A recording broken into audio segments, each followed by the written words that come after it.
Hi hello, তোমরা কি মেদু বড়া খেয়েছো? মেদু বড়া কিন্তু একটা দারুণ ফেমাস সাউথ ইন্ডিয়ান ডিশ, যার জন্য কিন্তু প্রথমেই আমি এখানে নিয়ে নিয়েছি আলু। আর এই আলুটার খোসা ছাড়িয়ে একটা গ্রেটারের সাহায্যে এটাকে আমি গ্রেট করে নেব। সাথে নিয়ে নিয়েছি একটা গাজর।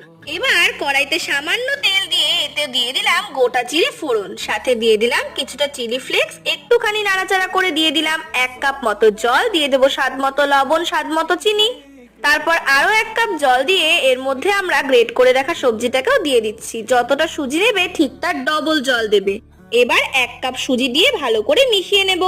এবার এটাকে নামিয়ে রেখে ভালো করে ঠান্ডা করে নেওয়ার পর হাত দিয়ে একটু মেখে নেব। আর এগুলোকে গোল গোল করে প্রথমে আমি শেপ দিয়ে নিচ্ছি। এবার তোমরা যদি মেদু বড়া দেখে থাকো তাহলে দেখতে পাবে যে মেদু বড়া দেখতে অনেকটা ডোনাটের।